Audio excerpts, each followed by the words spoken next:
Box 13, with the star of Paramount Pictures, Alan Ladd, as Dan Holliday.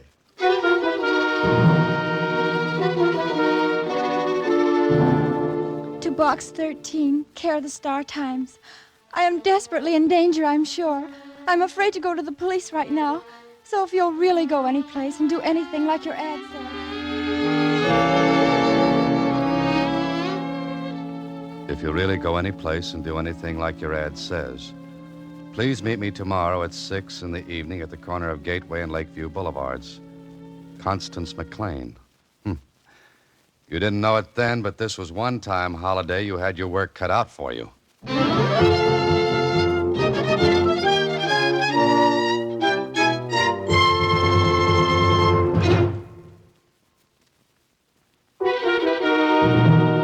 And now, back to Box 13 and Dan Holliday's newest adventure. I guess I was asking for it when I put that ad in the Star Times.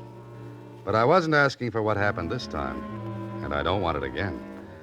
You see, it was, well, might as well start from the beginning, and Susie saying... Constance McLean. That's a pretty name, Mr. Holliday. Well, what do you make of the letter, Susie? Make of it? Well, what do you mean? Well, take this line. I'm desperately in danger, I'm sure. What about it? No, it sounds like something from an old melodrama. But it's thrilling. Maybe she is desperately in danger, Mr. Holliday. Why don't you find out? You think I should, huh? Sure.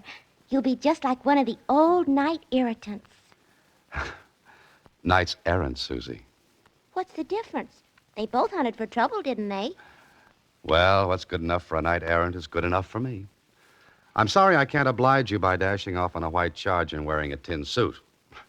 But so long anyway, Susie. The intersection of Gateway and Lakeview Boulevards was in the fashionable suburb of the city. The kind of a neighborhood where money is the root of the most important family trees. I looked at my watch. It was 6 exactly. Then I heard someone coming. I waited. It was about dark. The shadows of the trees kept me from seeing who it was whispering. But a couple of seconds later... Hello. Oh, good evening. You're, Constance McLean? Oh, no. No, my name's Barbara Rodney. Constance is over there. Oh, I see. Well, I'm Box 13. Uh-huh. Well, what's the matter? You're different From what? from what we thought. You mean to tell me you got me all the way out here to see what I look like? Oh, no, not at all, Mr. 13. I mean, well, what is your name? Dan Holliday. Oh, that's nice. Wait a minute. Come on, honey. Kind of scared. Oh, come on. He's right up here. Mr. Holliday, this is Constance. Connie? How do you do? How are you? She stared at me, and I stared back. She was about 17. Not pretty, but kind of a hungry face and eyes. I smiled at her, and she smiled back. It's awfully nice of you to come, Mr. Holliday. Well, not at all. I think anyone would come on the strength of your letter, Connie. Can we go someplace and talk? I mean, we can't stand here on the corner, can we? We could, but sitting would be better. What do you suggest? How about Smudgy Mary's? I beg your pardon? Well, Connie means Smudgy Mary's place. Oh, I thought for a moment you said Smudgy Mary's. We can sit down there. They have tables, and we can talk.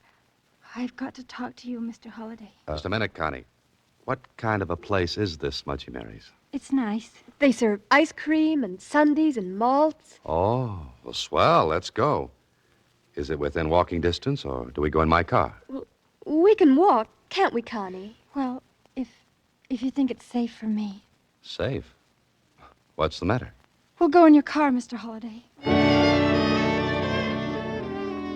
On the way to Smudgy Mary's, I tried to draw Connie out, but she was determined to wait until we got to that paradise of ice cream and malts. The two kids chattered away, and I gathered they both went to a fashionable and ultra finishing school in the neighborhood. Then I found myself in Smudgy Mary's. Kids were all over. Nice-looking kids. And the usual jukebox. Connie and Barbara guided me to a table in the back, and we sat down. What'll you have, Mr. Holliday? What's the specialty of Smudgy Mary's? You want one? If you do, Connie. No, don't think so. Just a lemonade. Barbara? A double malt with chocolate ice cream and whipped cream on top. I'll go over and tell Mary. We call her Smudgy because she's always got a smudge on her nose. I'll be right back. All right, Connie. Want to talk now? Here, you read this. She took a crumpled piece of paper from her handbag, shoved it across the table to me.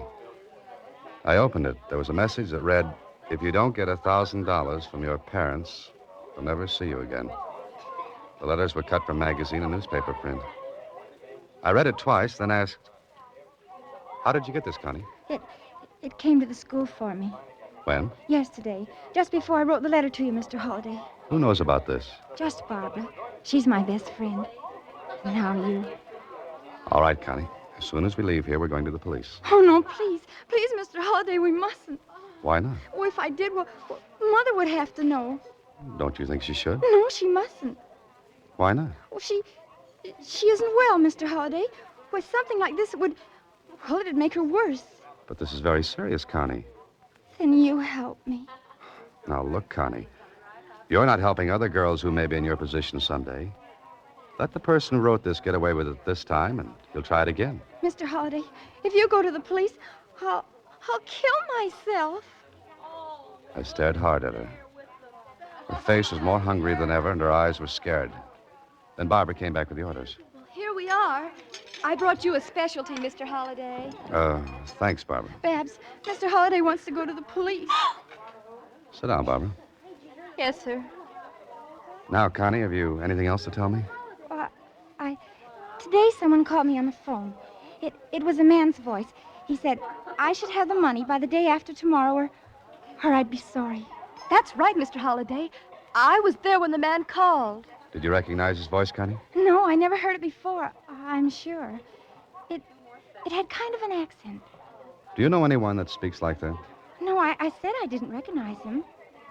Where are your father and mother? They're away. Where? In Michigan. For how long? They'll be gone about 2 months. I see. This man said you'd have to get the money by the day after tomorrow, is that right? Yes. Oh, Mr. Holliday, I'm scared. Why are you afraid to go to the police, Connie? I'm afraid what will happen if I do. To you? Yes, to me. Yes, she was scared, all right. She didn't touch her lemonade, and I couldn't touch the specialty of the house. You see, I wanted to be alive the next day. A little while later, we left Smudgy Mary's. We didn't say much. Connie, because she was scared. Barbara, because she was scared. And I, because, well, I had an idea.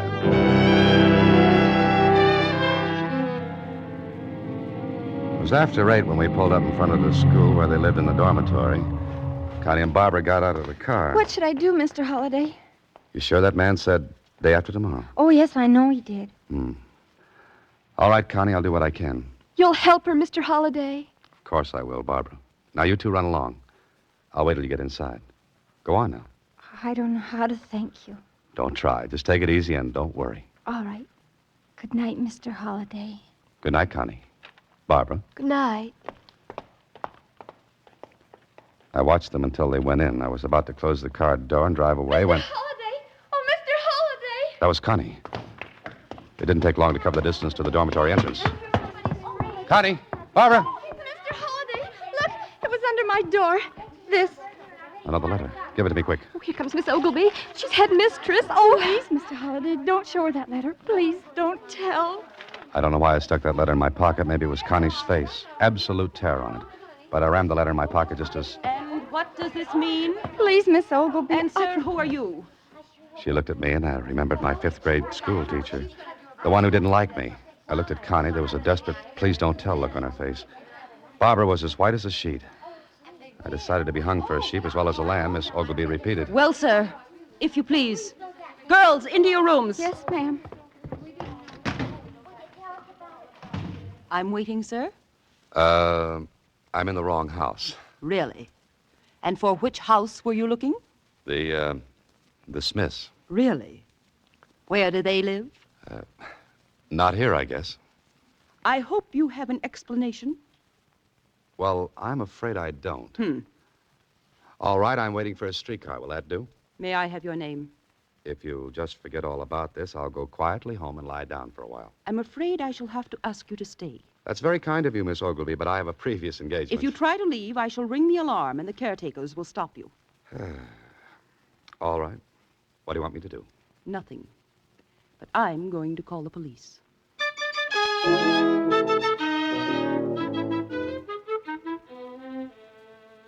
All right, Holiday. All right. You were in the wrong house. Why? I told you, Kling, I made a mistake. Couldn't you tell a girls' school from a private home? Besides, there's no one in the neighborhood named Smith. How do you like that? 3,000 Smiths in that phone directory, and I picked the wrong neighborhood. You should have worn a ribbon in your hair, and nobody would have noticed you. Thanks, dear. You're pretty, too.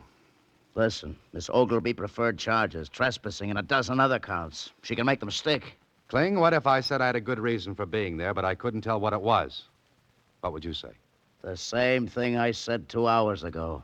Why? I can't tell you. I promised. All right, you'll spend the night in the jug. Unless I put up bail, which I'll do. I could have told Kling, but I kept thinking about Connie. Maybe I believed her when she said she'd kill herself if I told the police. Anyway, I kept the whole thing to myself.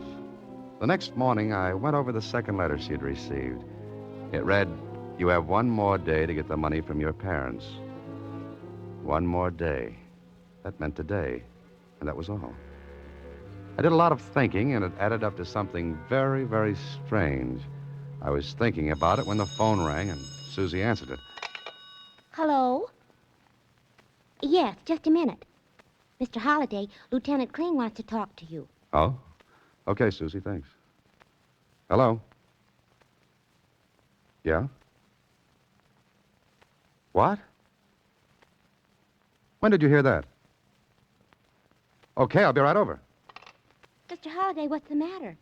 You look scared. I am, Susie. Maybe I've made a mistake. Connie McLean's disappeared.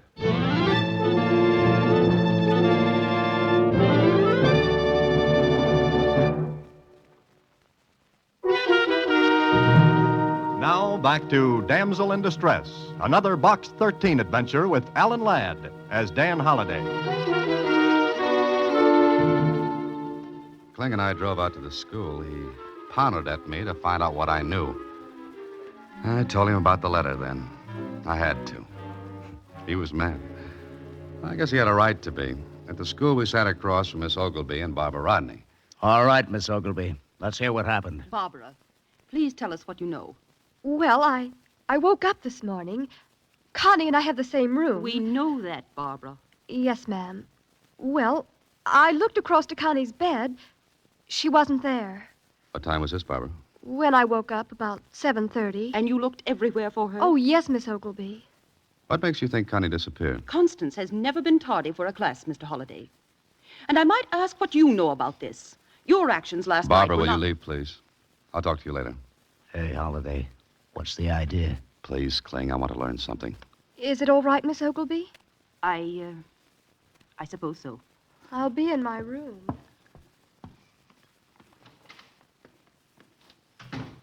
Now, Mr. Holliday? Shh. Kling, tiptoe to the door. See if she's there. Huh? Please. Okay. Oh,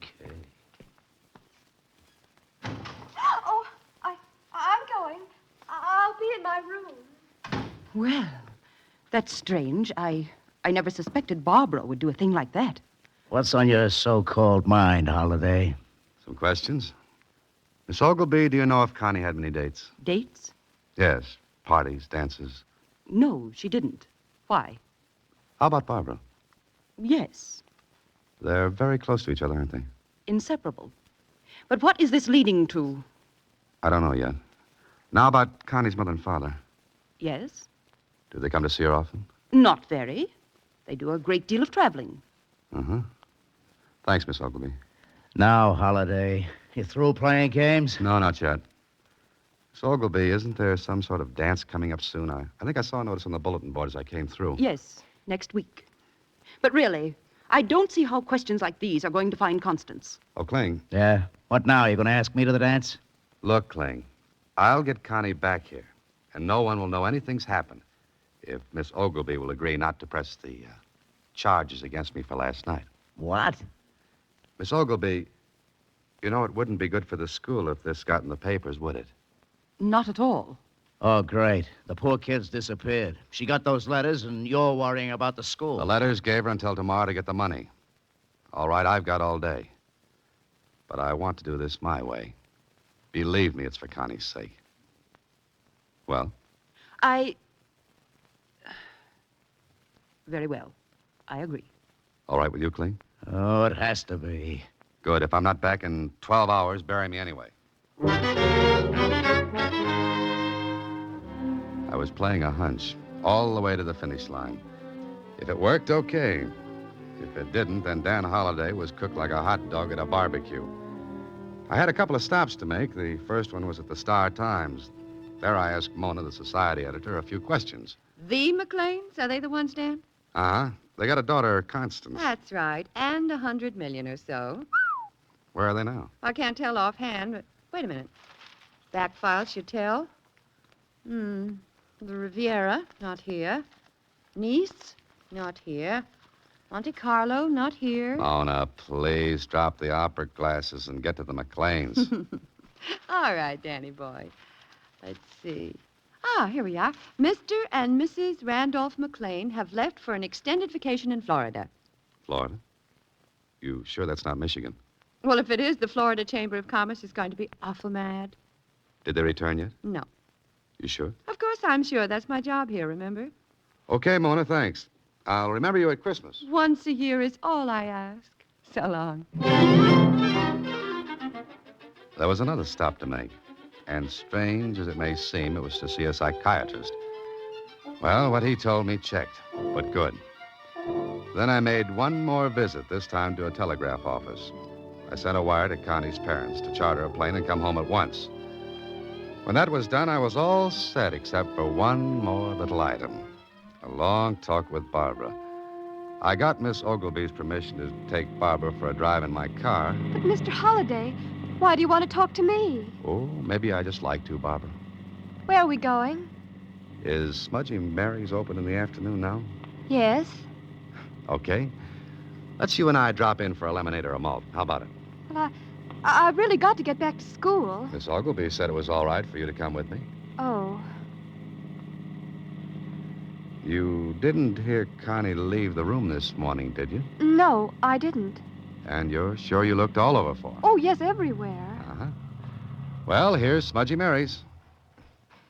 You know, Barbara, a diet like this will ruin my health. But come on. All right. Well, practically deserted. Is that Smudgy Mary? Yes, that's she. Mm-hmm. 2 specials, Mary, please. Oh, really, Mr. Holliday, I don't think I can eat Let's any try more. the jukebox. Any particular number you'd like? No. Anyone's all right. Okay.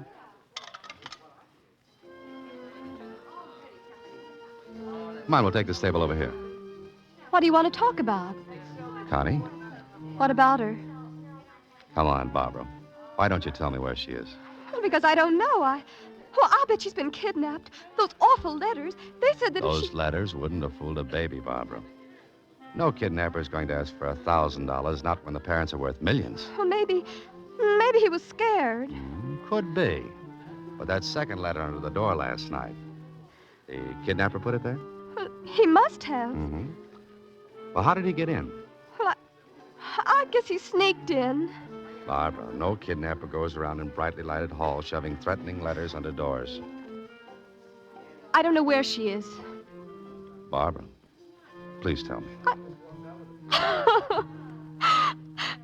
You won't tell anyone, will you, Mr. Holliday, please? I'm afraid I'll have to, Barbara. But maybe everything will come out all right. Now we'll save those Smudgy Mary specials until later. Right now, we're going to pick up Connie. How about it? All right, Mr. Holliday.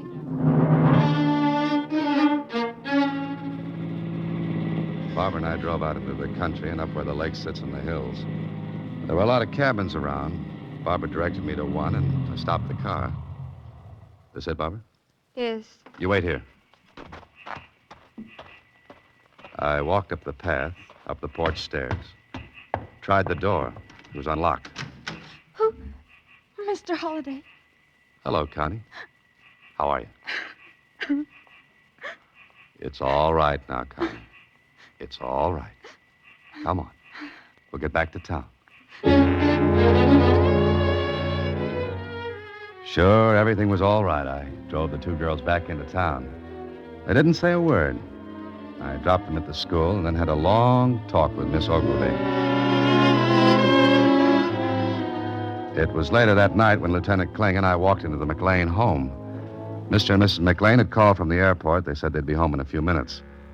Connie and Barbara were upstairs. Miss Ogilvy, Kling, and I sat in the big living room. All right, Holliday. How about the plot? Gonna get with it?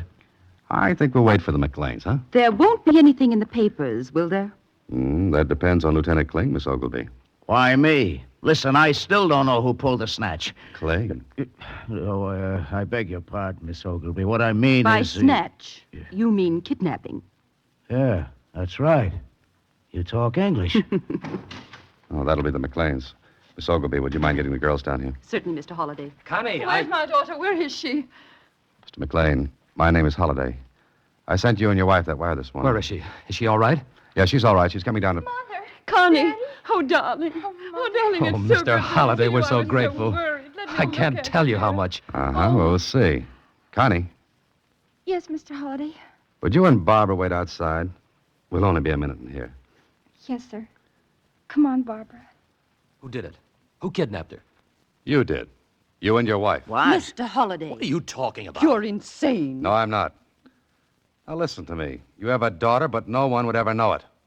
How often do you see her? Now, see here, Mr. Holliday. About once a year, you put her in a school and forget about her. Except when you think something's happened. Holliday, you can't talk to me I'm not like finished, Mr. McLean. That kid's lonely. And because she's, well, maybe you call it plain, she doesn't go out very much. Not many dates. I don't see what this is all about. You see, I talked with a psychiatrist today. Used a lot of fancy words, but they boil down to this. Connie wants and needs attention and affection desperately. She didn't get them here, so she thought of this scheme. Pretend to be kidnapped, get attention called to herself. Then she'd come back with a story. She'd be in the limelight. And Barbara helped her because she's her best friend. Now, wait a minute, Holliday. We'd have torn holes in her story. She wouldn't have gotten away with it. I know, that's why I didn't tell you right away. That's why I wanted to handle it my way. If this had gone to the police, the whole thing would have blown up for Connie. There'd have been a newspaper story, ridicule for the girl. But this way, well, let's give Connie a break. And Barbara. How about it, Kling? Sure, I'm willing. Oh, thanks, Kling. You're a gentleman and a scholar. I'm a soft-hearted cop. Mr. Holliday, Yes, Mr. McLean? I guess my wife and I didn't realize how selfish we really were. We thought we were giving Connie all she ever wanted. Yes, all but one thing. The one that really mattered. Affection. Well, I want to thank you and Lieutenant Kling. And, well, now I think I'll start what should have been started years ago. Sure. But you've got lots of time. Mind if I cut in first? What do you mean? Well, you can start tomorrow. Meanwhile, I think I'll play this all the way, huh? What are you up to now, Holliday? Practice what you preach, I always say. Connie. Oh, Connie. Yes, Mr. Holliday? Everything's all right in there. Nothing to worry about. For you either, Barbara. Oh, you're wonderful, Mr. Holliday. Oh, Barbara. Will you excuse Connie and me for a moment? Huh? Oh, well, sure. Well, I'll be upstairs, Connie. Connie, about that dance. Got a date for it? Oh, sure I have. Connie?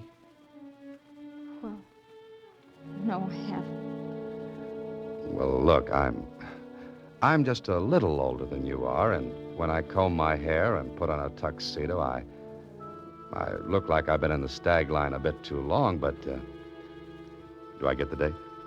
You? Honest? We'll make a night of it. First the dance, then, even if it kills me, Smudgy Mary's for a special.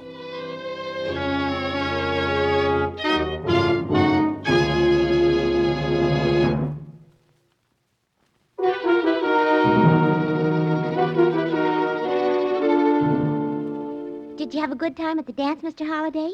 I was the belle of the ball, Susie. Everybody cut in on me to dance with Connie. Uh-huh. But you didn't tell me one thing, Mr. Holliday. What's that, Susie? What's a Smudgy Mary special? Oh, well, 3 scoops of chocolate ice cream, 3 strawberry, 2 vanilla. Oh, Slice 4 bananas and embalm them in pineapple syrup and lay them out neatly alongside the ice cream. pineapple, strawberry. Let's see now. Oh, pour on 2 ladles of chocolate syrup, a huge gob of whipped cream. Mr. Holliday, I... Wait. Then sprinkle with nuts with a few bits of shells left in and what's the matter, Susie? I ate an awful big lunch. Good night, Mr. Holliday. Alan Ladd appears through the courtesy of Paramount Pictures.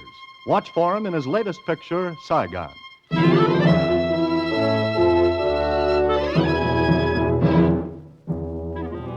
Box 13 is directed by Richard Sandville, with original story by Russell Hughes and original music composed and conducted by Rudy Schrager. The part of Susie is played by Sylvia Picker, and that of Lieutenant Kling by Edmund McDonald. Production is supervised by Vern Karstensen. This is a Mayfair production from Hollywood.